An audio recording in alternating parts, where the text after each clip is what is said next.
Audit committees are required to annually hire their independent auditor for the following year. It's cost prohibitive to switch auditors, so most companies, nearly all companies, hire the same auditor year after year. What does this mean for the fees that you're paying your auditor? Going up today on Zippy Point. Quick Zips by Zippy Point. Quick and dirty.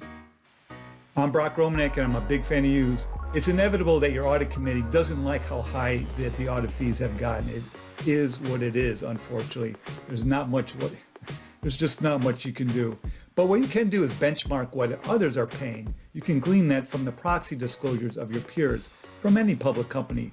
The SEC requires this audit fee disclosure to help investors evaluate an auditor's independence, and because shareholders almost always are asked to ratify the selection of the auditor at the annual shareholders meeting. I have a separate Vid-Guide about item 9 of Schedule 14A, which requires the disclosure of what these fees and services are all about. So at most companies, the corporate secretary will go through the annual exercise of compiling a comparison of how your auditor's proposed fees for the coming year stack up against your peers. And unfortunately, it's not a good comparison. The comparisons are fairly meaningless. Let me explain. An auditor's fees are dependent on a number of factors, particularly how acquisitive a company is. If your company buys another company, that really jacks up the fee amounts for that year and perhaps a few years after that. That's a natural part of integrating the audits. If your company is buying other companies all the time, you're going to have these elevated fee levels all the time too.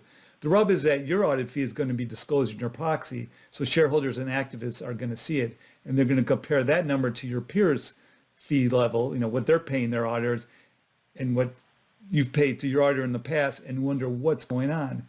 So focus on and understand why your audit fee number is going up or down when the rate is actually set, rather than leave that to your memory for when you actually draft the proxy. Do it while your memory is still fresh. So that way you're better prepared to explain during shareholder engagements and when you're actually drafting the disclosure what it's all about. Know the reason that explains the change. We did a huge acquisition last year, or it's going down now because integration is over for a past deal. Provide that type of explanation in your proxy so it answers these questions that investors might have. Of course, if your auditor raises the rates and you don't have much of a reason to explain it, there's not much you can do. You're stuck. But changing your auditor is expensive in terms of costs and loss of institutional knowledge.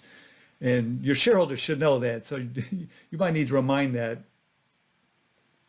Your shareholders should know that, but you might still need to remind them if they complain. So at the end of the day, even though the exercise of comparing your audit fee rate to your peers is silly, you still need to do it. This information is publicly available, and the audit committee needs it to fulfill its fiduciary duty and make an informed decision about whether to rehire the auditor for the following year. Analyzing the comparison helps the deliberation, and who knows, it might have some bearing in the audit committee's ability to negotiate the auditor's proposed fee downwards.